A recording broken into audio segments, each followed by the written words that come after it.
warahmatullahi wabarakatuh. Perkenalkan, nama saya Chairunisa dengan NIM 1911310003 dari Prodi Komunikasi dan Penyiaran Islam. Di video UTS kali ini saya akan menjelaskan tentang gaya komunikasi dan kepemimpinan. Sebagai pemimpin harus mempunyai kemampuan berkomunikasi terhadap bawahannya atau karyawannya. Nah, pemimpin juga bisa berkomunikasi secara verbal maupun nonverbal dengan orang-orang sekitarnya. Nah, kinerja para anggota kelompok organisasi dapat dipengaruhi dengan banyaknya hal. Salah satunya dengan gaya komunikasi pemimpin pada perusahaan atau dalam organisasi tersebut.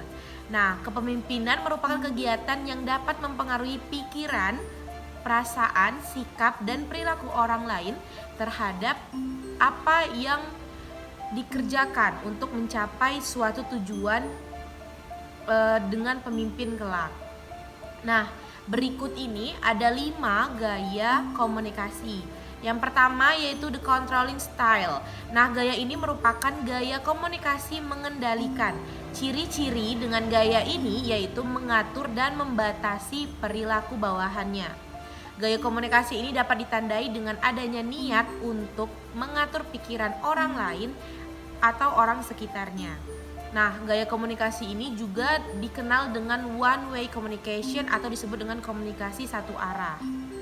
Dengan digunakan dengan gaya komunikasi ini, membuat para bawahan akan menyelesaikan tugasnya dengan tidak keluar dari jalur atau yang seharusnya. Nah, dia akan berada di jalur yang seharusnya dalam melakukan tugas atau pekerjaannya. Yang kedua yaitu the equalitarian style. Nah, gaya ini merupakan gaya komunikasi dua arah yang didasarkan dengan aspek kesamaan. Ciri khas dari gaya komunikasi ini yaitu adanya arus komunikasi dapat timbal balik. Nah, komunikasi yang dilakukan secara terbuka tanpa adanya yang ditutup-tutupi. Dengan menggunakan komunikasi ini termasuk gaya komunikasi yang efektif dan akan lebih efektif dalam memelihara kerjasama atau empati dan khususnya dalam situasi untuk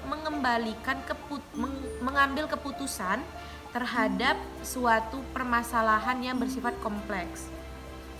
Yang ketiga yaitu ada the structure style. Nah, gaya ini merupakan gaya komunikasi yang struktur dengan memanfaatkan pesan verbal secara lisan maupun tulisan agar perintah yang harus dilaksanakan tersebut jelas dan mempunyai penjadwalan tugas atau pekerjaan serta struktur organisasi. Dengan digunakan komunikasi ini akan membuat proses atau pencapaian tujuan itu lebih terjadwal atau rapi sesuai dengan apa yang telah direncanakan secara bertahap untuk menyelesaikan tugas atau pekerjaan. Yang keempat adanya the dynamic style. Nah, gaya ini juga merupakan gaya komunikasi agresif yang biasanya sering digunakan untuk melakukan sales, marketing, atau juru kampanye. Dapat dikatakan juga agresif karena pengirim pesan atau sender itu memahami kalau lingkungan pekerjaannya berorientasi pada tindakan. Tujuan gaya komunikasi ini dapat dikatakan agresif itu karena bertujuan untuk merangsang para bawahannya atau karyawan yang bisa bekerja itu dengan lebih cepat dan tepat. Dan digunakannya gaya komunikasi ini akan membuat karyawan termotivasi untuk melakukan tugasnya dengan cepat dan tepat. Nah, hal tersebut membantu untuk pencapaian tujuan bersama dalam organisasi atau perusahaan. Nah, yang terakhir yaitu yang kelima yaitu the rank losing style. Nah, gaya ini merupakan gaya komunikasi pemimpin yang dapat menampung atau menerima saran serta pendapat atau gagasan orang lain dibandingkan untuk memberi perintah kepada para bawahannya meskipun pengirim pesan memiliki hak pemberi perintah kepada orang lain. Nah, mungkin itu yang bisa saya sampaikan di video kali ini. Semoga bermanfaat untuk teman-teman semuanya. Saya akhiri, wassalamualaikum warahmatullahi wabarakatuh.